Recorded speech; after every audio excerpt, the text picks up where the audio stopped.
আমরা ভাই ফ্রি ফায়ারের মতো একটা গেম বানাই, যে গেমে ভাই টিমমেট ডাউন হইলে পজ কইরা যাওয়া যাবে রিভাইভ দিতে। পাবলিক ধরে গোয়া মারতে আর কোনো অ্যাঙ্গেলে মারতে পারে না, 360 ডিগ্রি অ্যাঙ্গেলেই মারবে। জিএক্সি শিহাব ওয়াইটি ভাই একটা রিঅ্যাকশন দেন। মারেন একটা হেডশট, মারেন, একটা মারেন, হেডশট।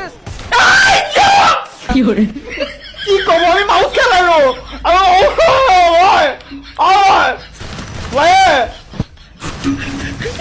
ভাই দুটো রানিং এ দুটো হেডশট, রানিং এ দুটো হেডশট।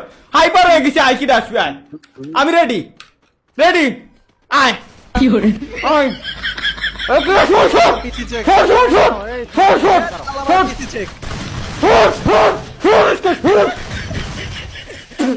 চর इसके সর খাপাই দিস। এই এ কাস্টম যে খুলছে ওর বিসি শিওর একটা কাস্টমটা খুলছে কিটা ও ও তাহলে তো আমি জানি আর মিনিট বিসি একটা একটা বড় একটা ছোট মানে এলজি মারো গাছ ভাই কাস্টম খুলছে 8 রাউন্ড যে বেশি জিত আমি 8 রাউন্ড কি খেলবো এখন 5 রাউন্ড যে দিছি আমি জিতে গেছি ইতিমধ্যে এখন রানিং এ আরো দুটারে ফেলাই দেব আমি ওয়েট খালি যদি খালি বাইসে থেই আল্লাহু আকবার আল্লাহু আকবার শাবাশ ওটা কি আসছে যে এটা এমনি ফিনি দেব আজকে একটু বহুত বছর দিন ওই ওই ওই ওই এই কি করলাম আমি কি শট দিছি ভাই আমি মারলি লাগে কেন মারলি কেন